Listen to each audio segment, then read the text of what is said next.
시간이 되었습니다. 다 같이 함께 찬양으로 하나님께 나가겠습니다. 내 진정 사모하는 친구가 되시는, 내 진정 사모하는 친구가 되시는 구주 예수님은 아름다워라. 산 밑에 백합화요 빛나는 새벽별, 주님 영원할 길 아주 없도다.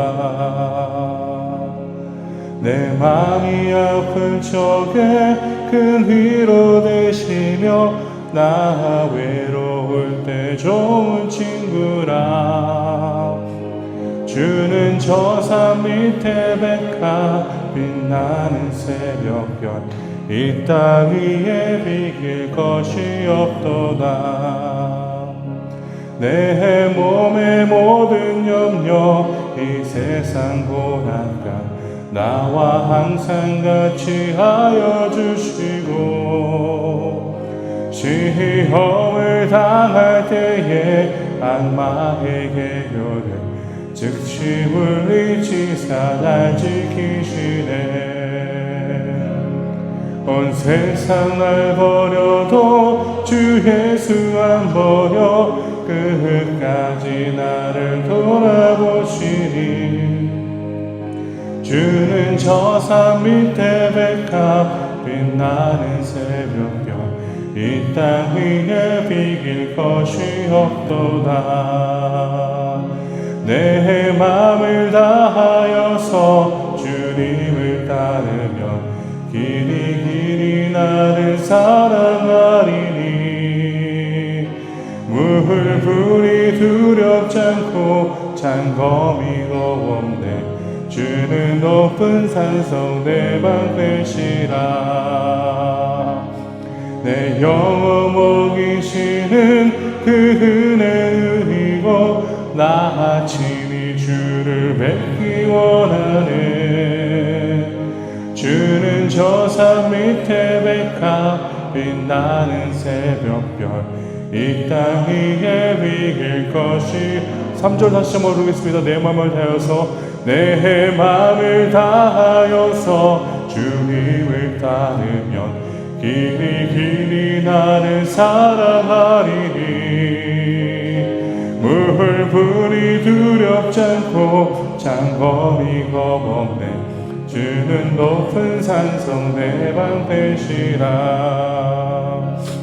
내 영혼 먹이시는 그 은혜 누리고, 나 아침이 주를 뵙기 원하네. 주는 저 산 밑에 백합 빛나는 새벽별, 이 땅 위에 비길 것이 없도다. 아멘.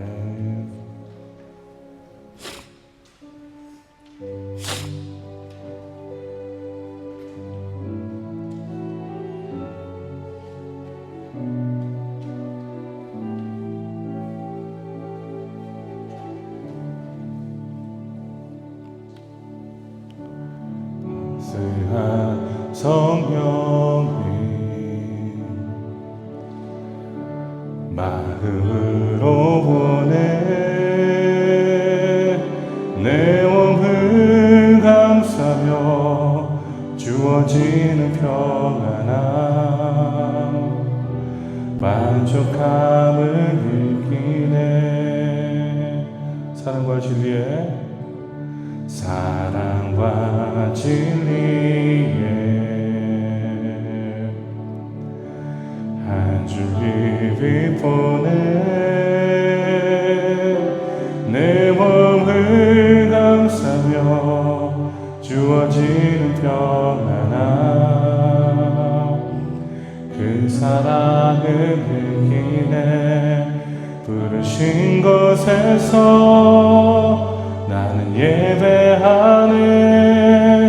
어떤 상황에도 나는 예배하네.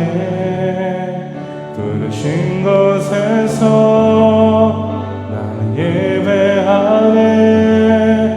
어떤 상황에도 나는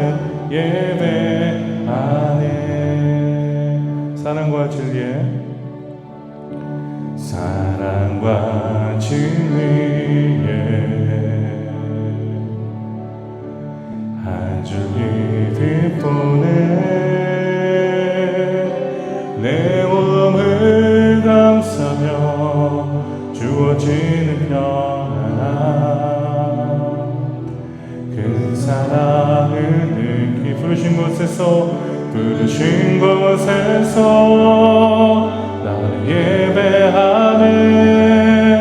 어떤 상황에도 나는 예배하네. 부르신 곳에서 나는 예배하네. 어떤 상황에도 나는 예배하네. 내가 걸어갈 때 길이 되고 살아갈 때 삶이 되는 그곳에서 예배하네. 내가 걸어갈 때 길이 되고 살아갈 때 삶이 되는 그곳에서 예배하네. 부르신 곳에서 나는 예배하네. 어떤 상황에도 나는 예배하네. 부르신 곳에서 나는 예배하네. 어떤 상황에도 나는 예배. 부르신 곳에서 나는 예배하네. 어떤 상황에도 나는 예배하네. 부르신 곳에서 나는 예배하네. 어떤 상황에도 나는 예배하네. 부르신 곳에서 나는 예배하네. 어떤 상황에도 나는 예배하네. 부르신 곳에서 나는 예배하네. 어떤 상황에도 나는 예배하네. 나의 반석이시여 나의 구속자이신 여호와여, 내 입의 말과 마음의 묵상이 주님 앞에 연락되기를 원하나이다. 아멘. 하나님 앞에 예배자로서 온전히 서기를 간절하는 마음으로 다시 한번 주님의 백성들이 이곳에 나왔습니다. 이곳에 나온 하나님의 성도들을 주여 지켜주시옵소서. 하나님의 그늘 아래 거하는, 하나님의 은혜 아래 거하는 귀한 백성들이 될 수 있도록 도와주시고, 어떤 상황 속에서도 하나님의 독생자 되신 예수 그리스도를 믿는 믿음으로 정결하게 하여 하나님께 찬양과 경배로 나아갈 수 있는 주님의 백성들이 될 수 있도록 지켜주시옵소서. 우리는 연약하고 부족합니다. 연약하고 부족한 종들을 주여 이곳에 세워주셨사오니 예배드리는 매 순간마다 하나님의 도우심으로 예배할 수 있도록 도와주시고, 하나님의 동행하심과 함께 하심으로 온전한 예배를 통해 하나님께 영광을 올려드릴 수 있도록 도와주시옵소서. 이곳에 나와 기도하며 간구하는 모든 하나님의 백성들이 하나님 아버지 은혜를 누릴 수 있도록 도와주시고, 간구하는 모든 기도와 구하는 모든 것에 하나님의 뜻이 동행할 수 있도록 도와주시옵소서. 이 시간 모든 것에 감사드리며 예수 그리스도의 이름으로 기도드립니다. 아멘. 찬송가 부르겠습니다. 찬송가 391장 오 놀라운 구세주, 통합 찬송가는 446장입니다. 새 찬송가 391장, 통합 찬송가 446장입니다.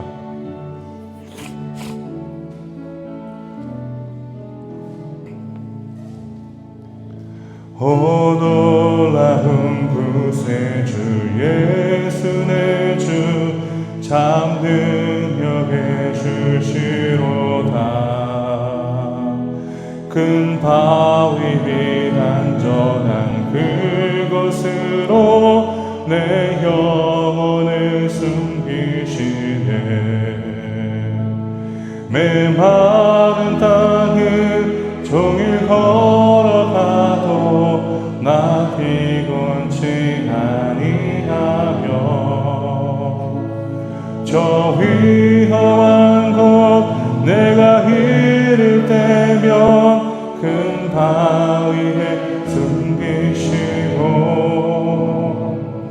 주 손으로 덮으시네. 어떠한 곳에 주 예수 내 주 내 모든 짐 벗기시네. 죄악에서 날 끌어올리시며 또 나에게 힘 주시네. 메마른 땅을 종일 걸어가도 나 피곤치 아니하며 저 위험한 곳 내가 이를 때면 큰 바위에 숨기시고 주 손으로 덮으시네. 증량 못하는 애로 채우시며 늘 성령에 감아주사 큰 기쁨 중 주님을 찬양토록 내 믿음을 도우시네. 메마른 땅을 종일 걸어가도 나 피곤치 아니하며 저 위험한 곳 내가 이를 때면 큰 바위에 숨기시고 주 손으로 덮으시네. 주 예수님 공중에 임하실 때 나 일어나 맞이하리. 그 구원의 은총을 노래하니 저 천군과 천사 함께 메마른 땅에 종일 걸어가도 나 피곤치 아니하며 저 위험한 곳 내가 이를 때면 큰 바위에 숨기시고 주 손으로 덮으시네. 아멘. 오늘의 말씀을 보겠습니다. 오늘의 말씀은 에스겔서 44장 15절에서 31절까지 있는 말씀 내용입니다. 에스겔서 44장 15절에서 31절입니다. 우리가 말씀을 함께 교독하며 보도록 하겠습니다. 에스겔서 44장 15절에서 31절. Ezequiel 44, verso 15 ao verso 31. Livro de Ezequiel 44, verso 15 ao verso 31. 에스겔서 44장 15절에서 31절. 제가 먼저 말씀을 읽도록 하겠습니다. 이스라엘 족속이 그릇 행하여 나를 떠날 때에 사독의 자손 레위 사람 제사장들은 내 성소의 직분을 지켰은즉 그들은 내게 가까이 나와 수종을 들되 내 앞에 서서 기름과 피를 내게 드릴지니라. 주 여호와의 말씀이니라.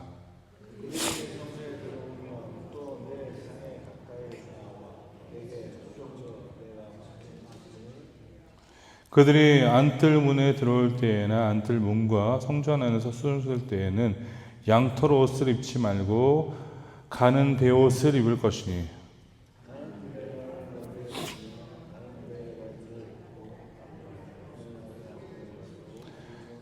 그들이 바깥들 백성에게로 나아갈 때에는 수종드는 옷을 벗어 거룩한 방에 두고 다른 옷을 입을지니 이는 그 옷으로 백성을 거룩하게 할까 함이라.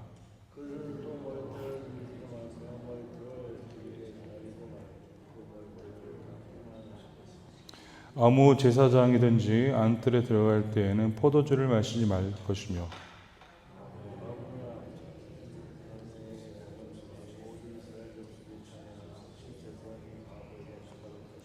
내 백성에게 거룩한 것과 속된 것의 구별을 가르치며 부정한 것과 정한 것을 분별하게 할 것이며 성사하는 일을 재판하되 내 규례대로 재판할 것이며 내 모든 정한 절기에는 내 법도와 율례를 지킬 것이며 또 내 안식일을 거룩하게 하며 시체를 가까이 하여 스스로 더럽히지 못할 것이거든 부모나 자녀나 형제나 시집 가지 아니한 자매를 위하여는 더럽힐 수 있으며 성결하게 한 후에 며칠 성소에서 수종 들기 위한 안뜰과 성소에 들어갈 때에는 속죄제를 드릴지니라 주 여호와의 말씀이니라.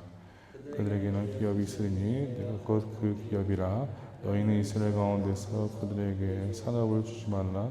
내가 그 산업이 됨이라.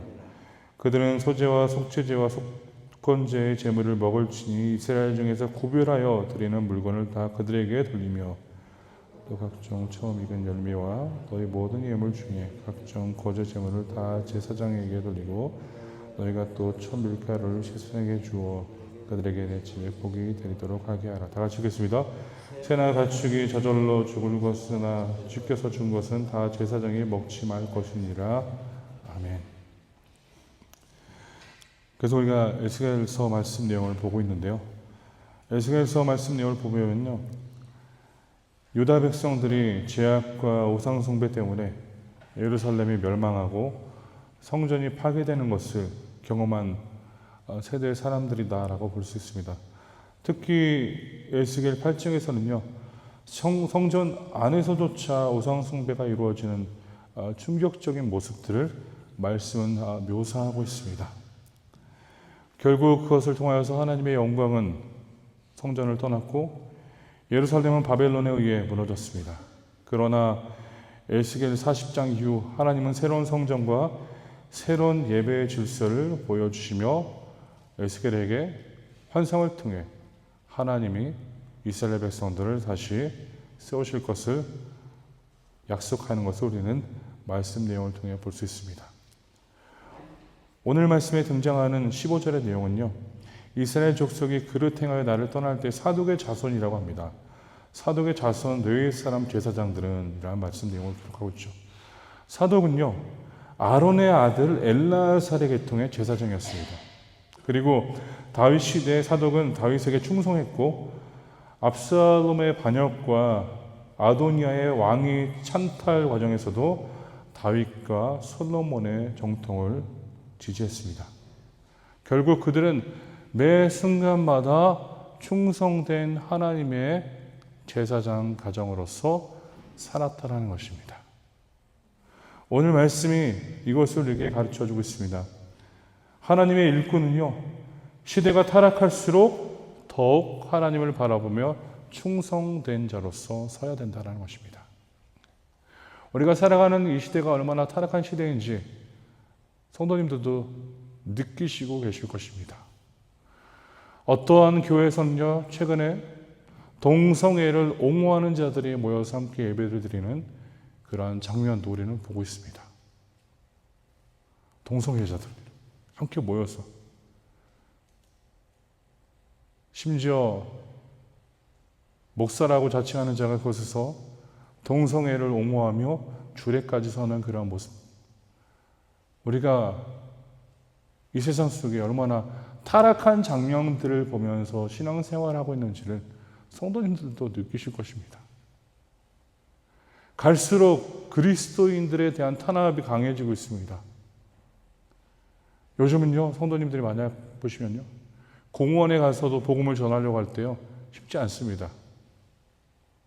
공원에서도 복음을 전할 때 공원 자체 내에서 복음 전하지 마십시오라고 합니다. 브라질에서도요, 브라질에서도. 제가 체험한 바입니다. 그러면 예전에는 그러한 브라질이 아니었거든요. 그러나 브라질에서도 지금 그렇게 진행되고 있다는 것입니다. 유럽은 이미 타락한 지 오래됐고 미국도 지금 타락하고 있는 그 과정 속에 들어가 있고요. 그러면 이러한 때 하나님의 백성들은 어떻게 살아야 할까? 그 시대의 흐름에 따라서 우리가 맞춰서 살아가야 하는 것인가? 아닙니다. 우리는 타락한 시대일수록 더 거룩한 인생을 추구해야 된다는 것입니다. 바로 오늘 말씀이 가르쳐주는 사독의 자손들의 모습이었습니다. 보세요. 15절 후반부에 보시면요, 내 성소의 직분을 지켰음즉, 성소에서 직분을 지켰다는 것입니다. 그 시대의 흐름에 따라서 다른 레위 지파자들이 흔들리며 타락한 그 상황 속에서 흔들리지 않고 그들은 하나님을 구하며 그 직분을 유지하며 충성되게 섬겼다라는 것입니다. 하나님은요, 무엇을 바라십니까? 우리의 충성을 바라십니다. 하나님 우리에게 바라시는 것이 충성된 자로서 하나님을 섬기며 하나님을 위하여서 헌신하는 것입니다. 충성된 자는요, 환경을 바라보지 않고 하나님을 바라보는 자입니다.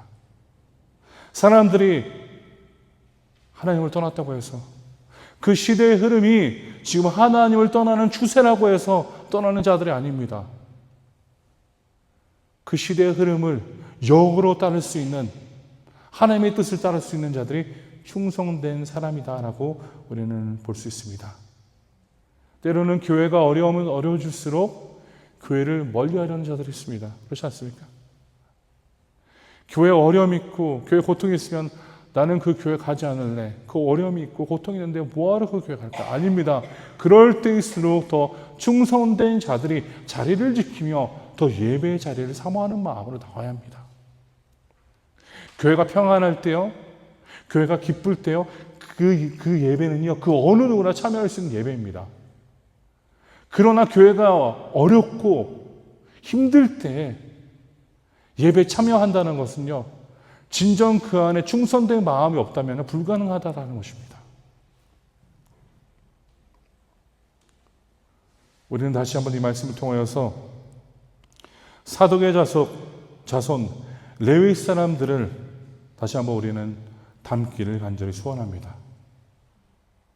하나님은 보이지 않는 충성을 기억하신다는 것을 꼭 기억하십시오. 사람들은 누가 얼마나 유명한지 기억하지만 하나님은 누가 끝까지 나를 위하여서 충성했는지를 기억하신다는 것입니다.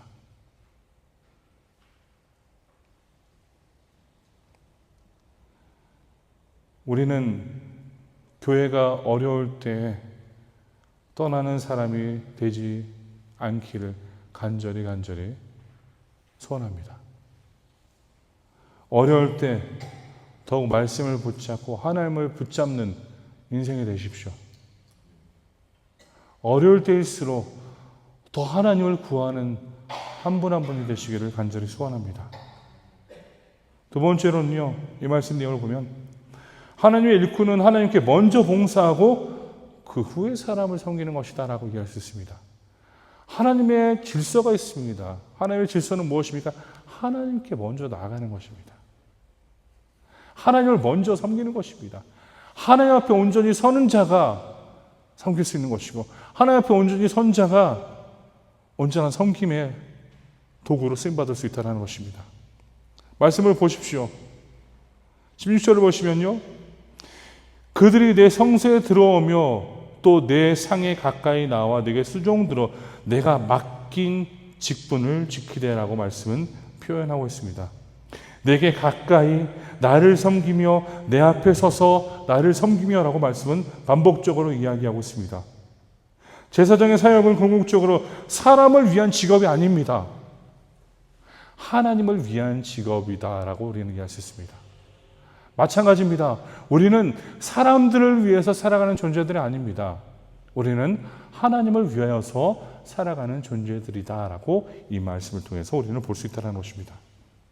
그래서 우리는요, 하나님의 일꾼을 하나님께 먼저 봉사한다는 것에 대해서 생각해 보면서 우리는 사역의 첫 번째 대상은 사람이 아니라 하나님이라는 것을 마음속에 꼭 새겨 놓아야 합니다. 예배 목적도 그렇습니다. 예배 목적도 사람이 아닙니다. 예배 목적은 하나님의 영광입니다. 하나님이십니다.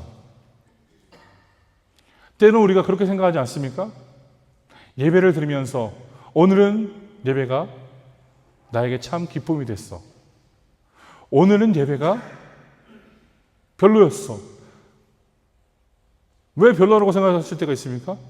나에게 내가 뭔가 느낀 것이 없다라고 생각하기 때문에 그렇습니다. 그러나 우리는요, 예배는 가장 우선적으로 하나님을 위한 것임을 기억해야 합니다. 내 만족이 아니라 먼저 하나님의 뜻을 채우는 것입니다. 왜 요즘 최근에 많은 교회들이 본질을 떠난 공동체를 세워가며 타락한 교회들을 이루고 있습니까? 사람들의 만족을 위해서 교회를 세우고 있기 때문입니다. 사람들의 만족을 위하여서 설교를 하고, 사람들의 만족을 위하여서 공동체를 세우고, 사람들의 편의를 위하여서 교회를 만들어가는 그 모든 것들이 타락한 모습이다라는 것입니다. 우리에게는 가장 우선적인 것이 있다면 하나님을 모시고 하나님을 섬기는 것입니다. 많은 교회 가운데 지금 교회를 섬긴다고, 하나님을 섬긴다라고 하지만 하나님은 외면한 채 지금 자신들만을 위하여서 세워지는 공동체가 되고 있음을 우리는 목격하고 있다는 것입니다. 그러한 교회들 가운데 성도들의 특징을 보면요, 하나님의 인정을 받기보다는 사람들의 인정을 받기 원합니다.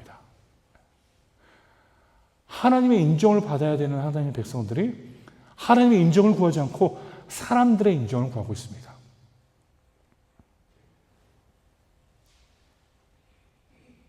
사역자가요, 사람들의 평가에 지나치게 민감해지면요, 사역의 중심이 흔들립니다.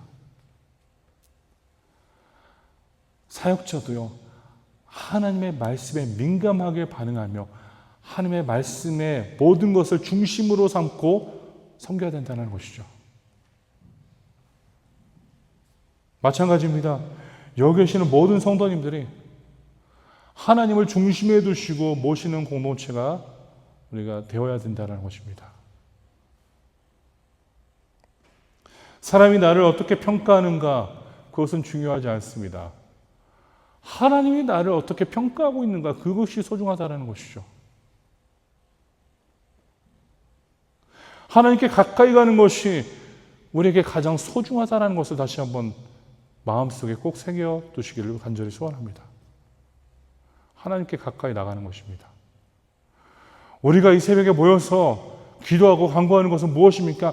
하나님께 가까이 나아가기 위해요. 이곳에 모인 것입니다.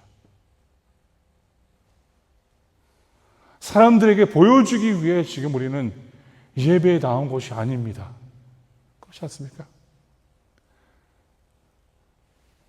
내가 직분자인데 새벽 예배 가지 않으면 주일날 그 사람들 얼굴을 바라볼 면목이 없어서 내가 나가야지, 그런 마음으로 오셨다라면요, 안 오셔도 됩니다. 안 오셔도 됩니다. 진정 하나님을 바라보며 하나님을 구하는 마음으로 오셨다면 그것이 가장 소중한 거예요. 내가 직분이 있어서 어쩔 수 없이 나왔다라면요, 굳이 안 오셔도 된다고 말씀드립니다. 쉬십시오. 차라리 쉬는 게 낫습니다.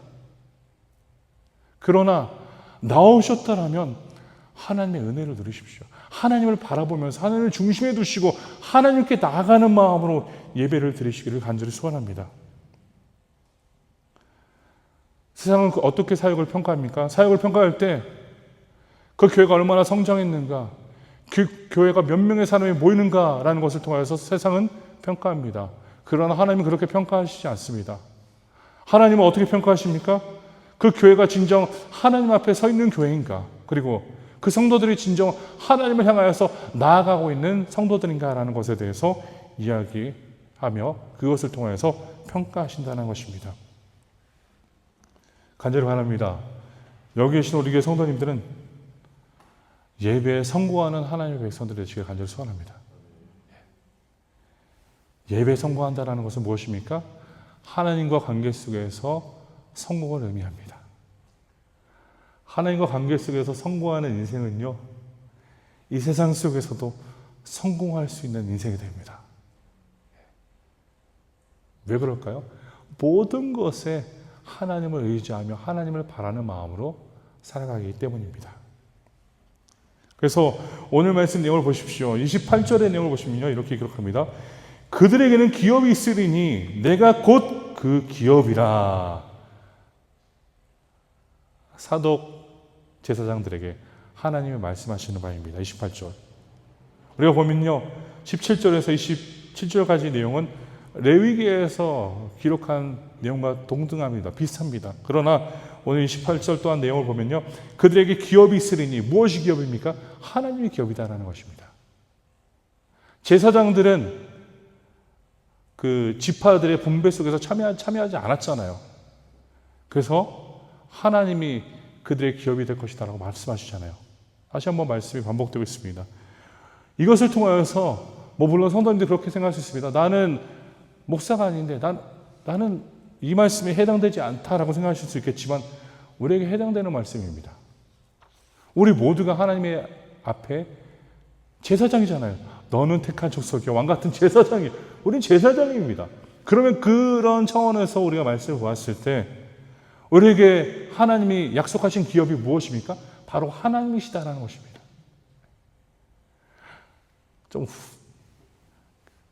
하나님이 나의 기업이 되신다는 것에 대해서 우리는 이해하지 못할 때가 있죠. 하나님이 나의 기업이 되신다고 하면은 그럼 하나님의 기업? 우리가 바라는 것은 무엇이요? 때로는 그냥 재물, 큰 기업을 나에게 땅을 물려주시고 다양한 것들을 물려주셔서 내가 그것을 누리게 해주시지.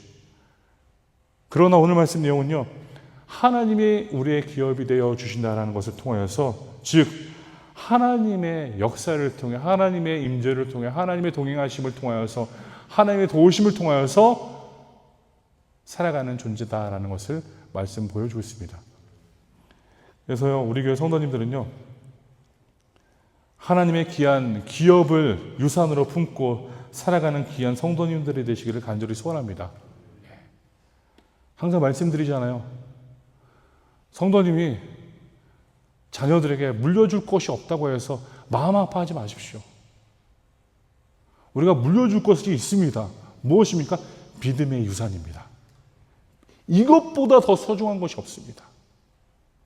믿음의 유산을 우리가 자녀들에게 물려주었다면 그것보다 소중한 것이 없음을 기억하며 내가 아버지로서 그 역할을 다 했구나라는 것을 통해 감사하십시오. 다시 한번 이 말씀을 통하여서 전반적으로 이 말씀이 가르쳐주는 것이 무엇입니까? 거룩입니다. 하나님은 충성된 자들을 세워주시고 그 거룩한 자들을 세워주셔서 하나님의 직분을 맡기시고 하나님이 세우시는 그 새로운 성전에서 하나님의 일들을 감당하게 하신다는 것입니다. 마찬가지입니다. 하나님이 충성된 성도님 한 분 한 분, 여기 계신 한 분 한 분을 사용하시고 계십니다. 그 역할을 다 하시도록 하나님의 기업을 유산으로 품는 한 분이 한 분이 되시기를 간절히 축원합니다. 이 시간 다 같이 기도하겠습니다. 이 시간 기도하실 때요, 오늘 받은 말씀에 대해서 기도하겠습니다. 받은 말씀을 놓고 기도하시고 이 말씀을 통하여서 우리가 살아갈 수 있도록 해달라고 이 시간 다 같이 함께 하나님 앞에 기도하며 나아가겠습니다. 기도합니다. 하나님 감사합니다. 주여.